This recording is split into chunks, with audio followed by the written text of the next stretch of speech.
सरकार ने ग्राहकों के लिए एक राहत भरी खबर का ऐलान किया है। दरअसल मोदी सरकार ने रविवार को बैंकों को लेकर एडवाइजरी जारी की।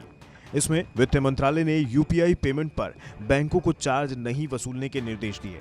वित्त मंत्रालय की ओर से कहा गया कि 1 जनवरी के बाद अगर यूपीआई पेमेंट पर कोई भी चार्ज वसूला गया है तो बैंक ग्राहकों को वापस करे। दरअसल ग्राहकों की तरफ से कुछ बैंकों द्वारा यूपीआई पेमेंट पर चार्ज वसूलने की शिकायत मिली थी। आपको बता दें कि मोदी सरकार की ओर से डिजिटल ट्रांजैक्शन को बढ़ावा देने के लिए घोषणा बड़ी है। 1 जनवरी 2020 से यूपीआई और रुपे कार्ड से ट्रांजैक्शन करने पर किसी तरह का मर्चेंट डिस्काउंट रेट यानी एमडीआर शुल्क नहीं लगेगा। इसके अलावा अगर किसी बिजनेस का टर्नओवर 50 करोड़ रुपए से ज्यादा का है तो उसे हर हाल में ये 2 डिजिटल पेमेंट के ऑप्शन रखने होंगे। इसके जरिए वो अपने ग्राहकों से पेमेंट पर किसी तरह का एमडीआर शुल्क नहीं वसूल सकेंगे। दरअसल बजट से पहले बैंक प्रमुखों के साथ वित्त मंत्री निर्मला सीतारमण की बैठक हुई थी। इस मीटिंग में यह फैसला लिया गया।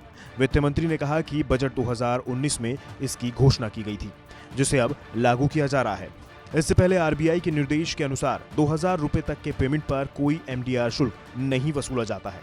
आइए अब जरा ये भी जान लेते हैं कि आखिर एमडीआर शुल्क होता क्या है। कोई ग्राहक जब मर्चेंट के पॉइंट ऑफ सेल यानी पीओएस टर्मिनल से अपने डेबिट कार्ड को स्वाइप करता है तो मर्चेंट को अपने सर्विस प्रोवाइडर को एक शुल्क का भुगतान करना पड़ता है, जिसे एमडीआर शुल्क कहते हैं। क्यूआर कोड आधारित ऑनलाइन लेन देन पर भी एमडीआर शुल्क देना पड़ता है। लेकिन अब सरकार के इस फैसले के बाद ग्राहकों को बड़ी राहत मिलेगी। इससे सरकार की डिजिटलाइजेशन मुहिम को भी बढ़ावा मिलेगा।